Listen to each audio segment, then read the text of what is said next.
నమశంకరాయ. శ్రీరామనవమి రోజున ధర్మశాస్త్రాలు చెప్పినటువంటి విధంగా ఉపవాసం ఉండమని చెప్పబడి ఉంది.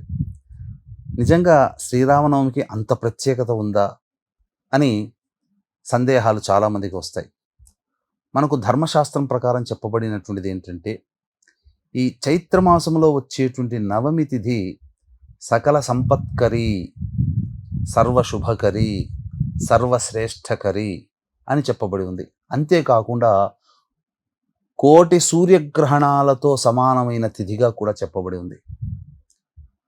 అందుకనే శ్రీరాముల వారు ఈ యొక్క నవమి తిథి రోజున జన్మించడం జరిగింది. ముఖ్యంగా లలిత నవరాత్రులలో ఆఖరిదైనటువంటి తిథి కాబట్టి చైత్రమాసంలో వచ్చే నవమి తిథికి చాలా ప్రాముఖ్యత ఉంది.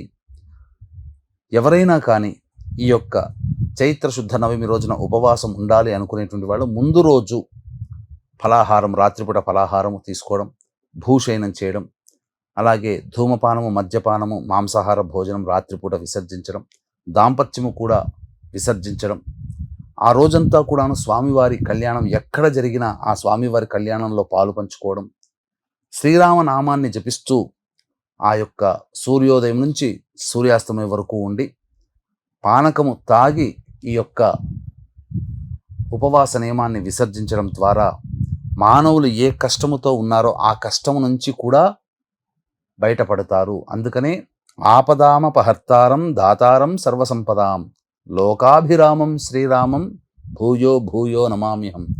సకల ఆపదల నుంచి రక్షించేటువంటిది ఈ యొక్క శ్రీరామ నవమి అని ఈ శ్లోకం ద్వారా మనం తెలుసుకోవచ్చు.